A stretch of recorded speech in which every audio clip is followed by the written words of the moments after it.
líquido amniótico es el fluido que ocupa la cavidad amniótica y que contribuye en importantes funciones para un adecuado desarrollo del embarazo.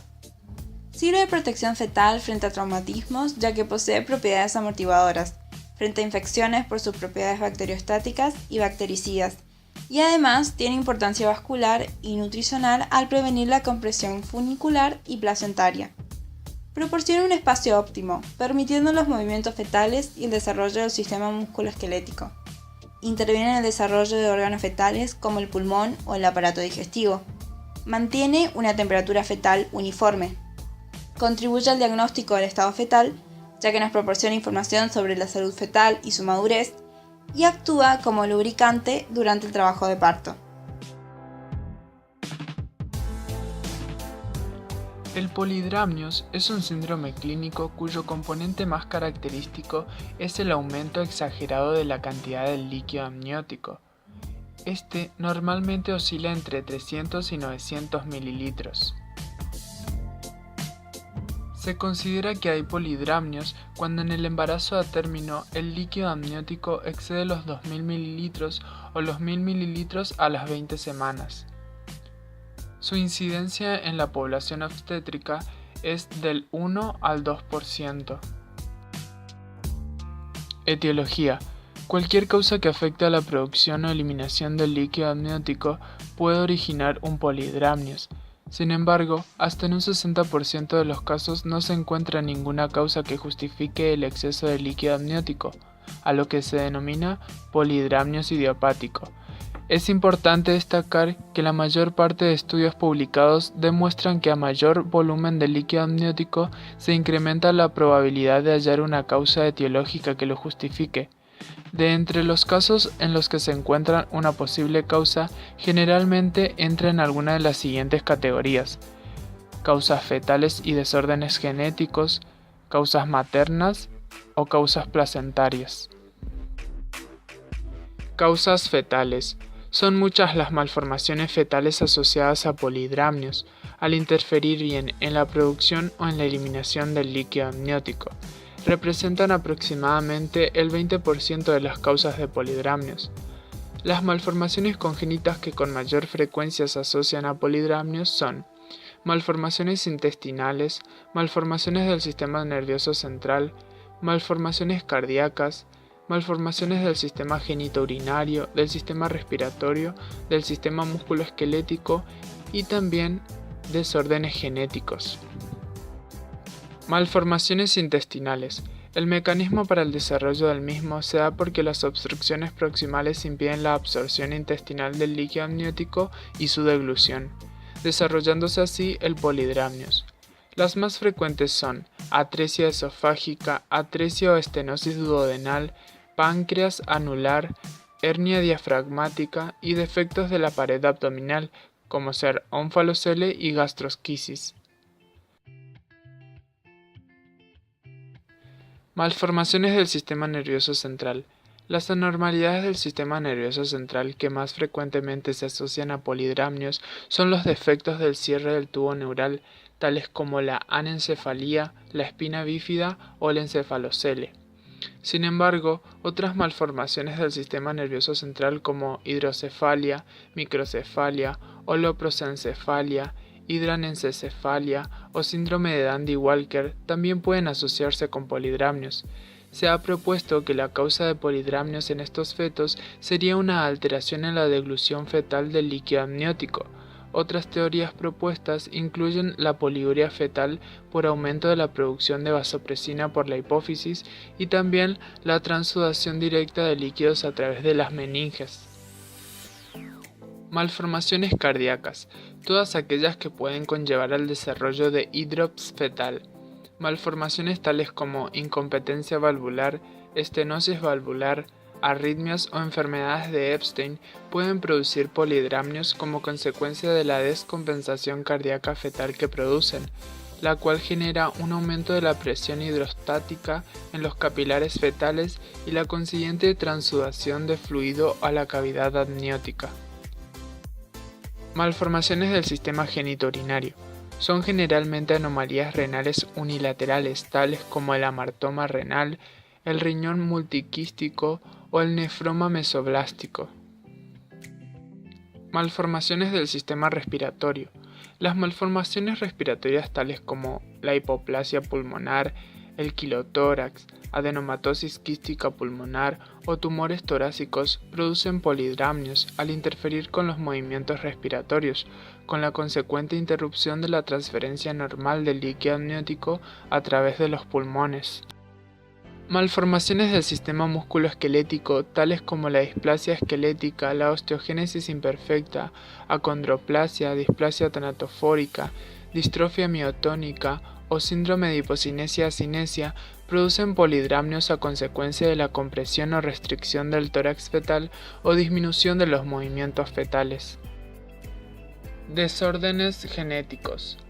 Anomalías cromosómicas. Hasta en un 3,2% de los polidramnios idiopáticos se han encontrado aneuploidías, fundamentalmente trisonomía 18 o síndrome de Edward, trisonomía 21 o síndrome de Down y también síndrome de Turner. Hidrops fetal no inmunológico. Las causas más frecuentes incluyen anomalías estructurales cardíacas, arritmias, anomalías cromosómicas, infecciones, anemias fetales severas y trastornos metabólicos. Infecciones intrauterinas. La incidencia de infecciones intrauterinas en los casos de polidramnios es incierta, pero se sabe que tanto la rubeola como la toxoplasmosis, citomegalovirus, parvovirus y sífilis pueden producir un hidrops fetal no inmunológico. Embarazo múltiple. Las causas pueden ser las mismas que las de un embarazo único, pero también las hay propias del embarazo múltiple, como el síndrome de transfusión feto-fetal.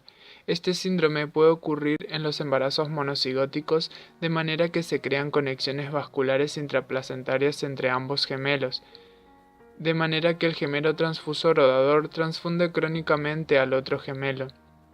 La sobrecarga vascular del gemelo receptor produce un aumento del flujo renal, fallo cardíaco e hidrops, todo lo que contribuye al desarrollo de un polidramnio. Causas maternas. Diabetes mellitus. No está claro si el polidramnios en estas pacientes es consecuencia de la glucosuria fetal, consecuencia de su hiperglucemia o por otros mecanismos, pero sí es cierto que el control glucémico inadecuado y fetos grandes están relacionados al aumento anómalo del líquido amniótico. Isoinmunización RH o incompatibilidad RH. Es una forma de enfermedad hemolítica del recién nacido que se desarrolla cuando una mujer embarazada tiene sangre RH negativa y el bebé que lleva en su vientre tiene sangre RH positiva. Cuando los glóbulos rojos del feto entran en contacto con el torrente sanguíneo de la madre por la placenta, el sistema inmune de la madre trata a las células fetales RH positivas como si fueran una sustancia extraña y crea anticuerpos contra las células sanguíneas fetales, destruyendo los glóbulos rojos circulantes de este en el momento que los anticuerpos RH positivos atraviesan la placenta hasta el feto.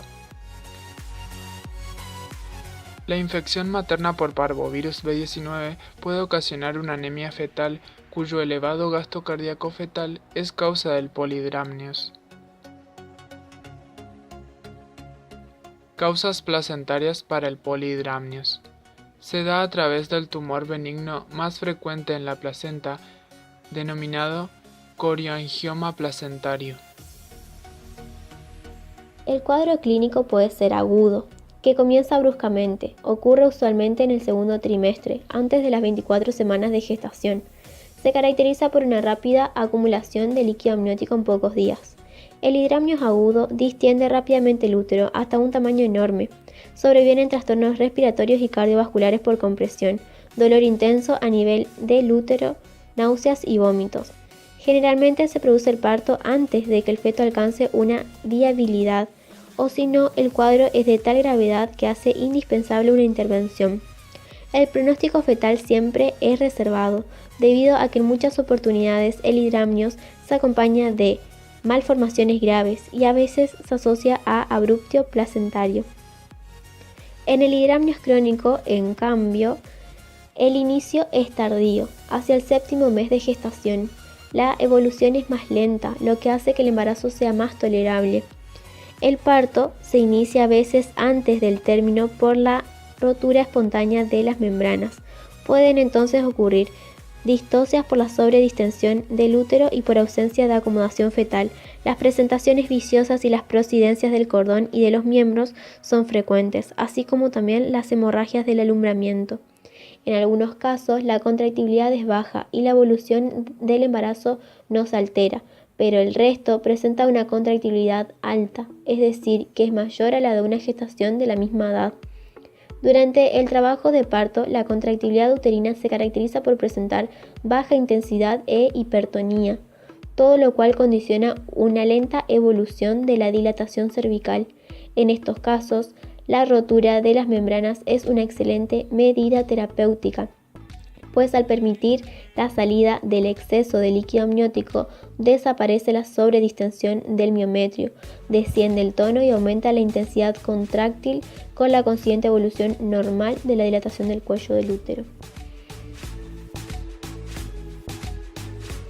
Clínicamente, en las etapas iniciales es prácticamente asintomático, sobre todo en la primera mitad del embarazo. La gestante tan solo percibe un tamaño uterino superior al esperable para la edad de gestación. El diagnóstico clínico se realizará a partir de la inspección de la piel, la cual se hallará con grietas y se detectará la presencia de edema suprapúbico. A través de la palpación se detectará un útero voluminoso, distendido y fluctuante, con su contenido uterino difícil de palpar, mala delimitación fetal en las maniobras de Leopold y peloteo fetal. La medición de la altura uterina será mayor que la correspondiente para la edad gestacional, y la auscultación fetal será débil o negativa. También se utilizará el diagnóstico por métodos ecográficos. En el diagnóstico diferencial se va a tener en cuenta el cuadro clínico. En un estado crónico se buscará diferenciarlo de un embarazo múltiple, de un quiste ovárico o de ascitis. Y en un cuadro agudo se intentará diferenciarlo de mole diatiforme, de retención de orina y de desprendimiento normoplacentario. En las complicaciones tenemos complicaciones maternas y complicaciones fetales. En las complicaciones maternas encontramos la rotura prematura de membranas pretérmino por la distensión de las membranas y el aumento de la presión en las mismas. Atonía uterina postparto. La sobredistensión uterina prolongada puede producir una alteración en la fuerza contráctil del útero tras el alumbramiento, pudiendo producir hemorragia postparto. Compromiso respiratorio.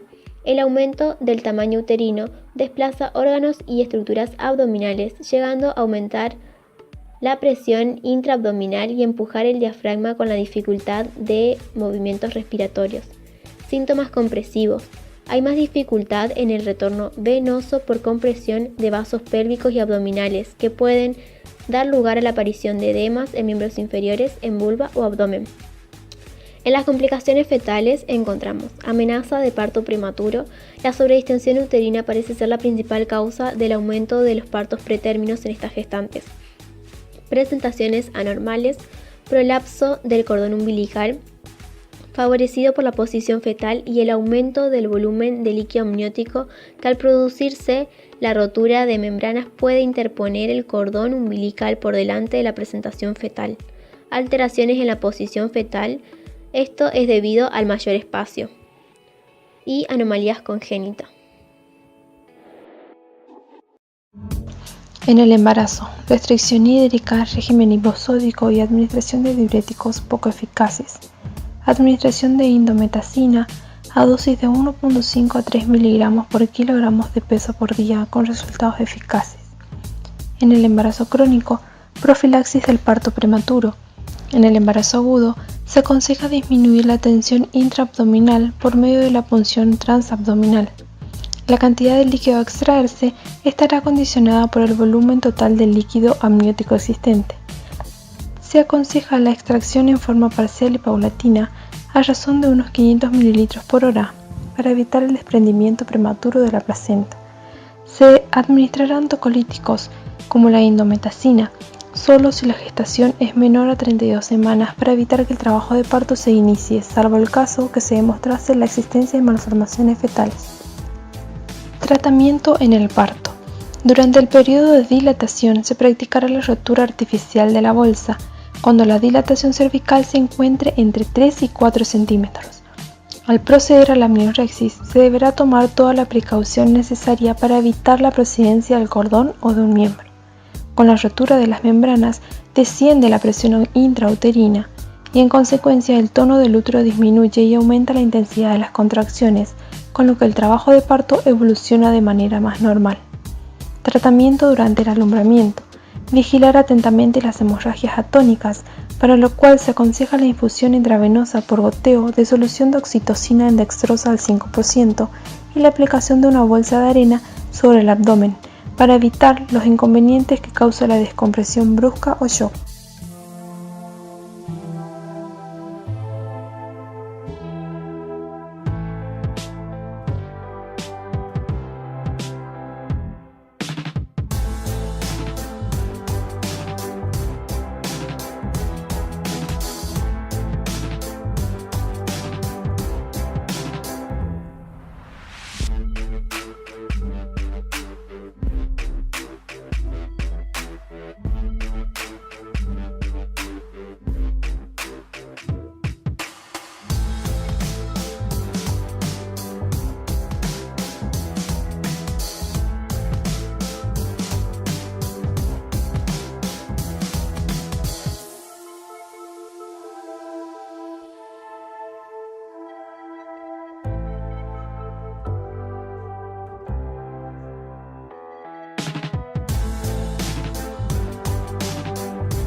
El oligoamnios o oligohidramnio es un cuadro clínico caracterizado por presentar cantidad de líquido amniótico que no excede los 300 ml. Se observa en el 4% de los partos y puede presentarse en cualquier etapa del embarazo, aunque es más común en el último trimestre. En este caso, el pronóstico fetal es favorable, pero en caso que se presente antes, hay más probabilidad de mortalidad perinatal. Etiología. Si bien no se conoce la causa exacta de este cuadro, puede haber posibles causas fetales y maternas que están fuertemente vinculados. Causas fetales. Anomalías del aparato renal, como ser agenesia renal, riñones poliquísticos, obliteración uretral, entre otras. Restricción en el crecimiento intrauterino, embarazo posttérmino y otras anomalías congénitas. Causas maternas: hipertensión arterial o preeclampsia, diabetes, lupus eritematoso sistémico, algunos fármacos como por ejemplo el ibuprofeno, diuréticos, antihipertensivos y también el abuso de drogas.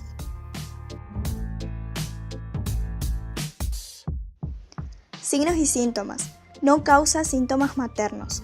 Altura uterina menor que la correspondiente a la edad gestacional. Disminución de los movimientos fetales. Diagnóstico. Ecografía. El índice del líquido amniótico se observa inferior al percentilo 2,5 de la curva patrón para la edad gestacional. Medición de altura uterina. Complicaciones en el feto. Hipoplasia fetal, sufrimiento fetal, prolapso del cordón umbilical, trazado anormal de la frecuencia cardíaca fetal, desprendimiento placentario, hipoxia fetal, compresión en la cabeza fetal, retardo del crecimiento intrauterino, defectos congénitos y malformaciones.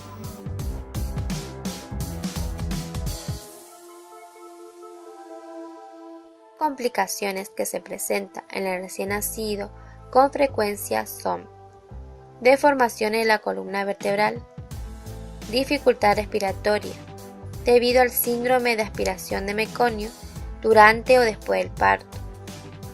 Escaso desarrollo, observándose el peso al nacer significativamente inferior a lo normal. Su piel es dura y seca. Presenta pivot, que es una deformidad del pie que afecta a huesos, músculos, tendones y a los vasos sanguíneos.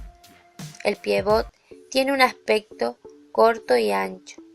Se encuentra torcido o invertido, hacia adentro y hacia abajo, semejándose a un palo de golf.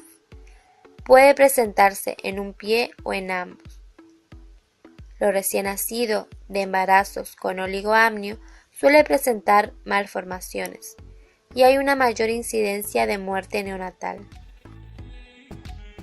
En las complicaciones que surgen durante el parto, se observó que existe una mayor probabilidad de cesárea en las mujeres que presentan oligoamnio, 2% de muerte materna, 14% de hipertonía uterina, que es cuando el útero no consigue una relajación completa después de las contracciones. También se puede observar rotura prematura de las membranas ovulares.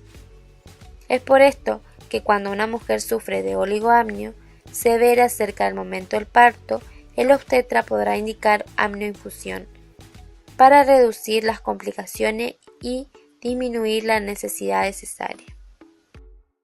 Tratamiento. Técnica de amnioinfusión. Consiste en la administración de solución salina a 37 grados centígrados, los primeros 500 mililitros en 30 minutos, seguidos de una infusión continua de 3 mililitros por hora, hasta completar los 900 a 1000 mililitros. Se verifica por ecografía el índice de líquido amniótico y hay que monitorear la frecuencia cardíaca fetal hasta el fin del parto. La técnica de amnioinfusión debe realizarse solo cuando los beneficios sobrepasen los riesgos. Otros tratamientos también son el ultrasonido, el control electrónico fetal, amniocentesis y cordocentesis. Diagnósticos de enfermería. Ansiedad y temor relacionado con disminución de los movimientos fetales manifestado por inquietud. Alteración del crecimiento y desarrollo del feto relacionado con disminución del líquido amniótico manifestado por altura uterina menor a la correspondiente edad gestacional. Riesgo de infección relacionado con rotura prematura de membranas ovulares. Cuidados de enfermería. Monitoreo continuo de la frecuencia cardíaca fetal, valorar movimientos fetales, control de signos vitales maternos, registrar control de ingreso y egresos, realizar medición de la altura uterina, educar acerca de la importancia del reposo e ingesta de líquidos.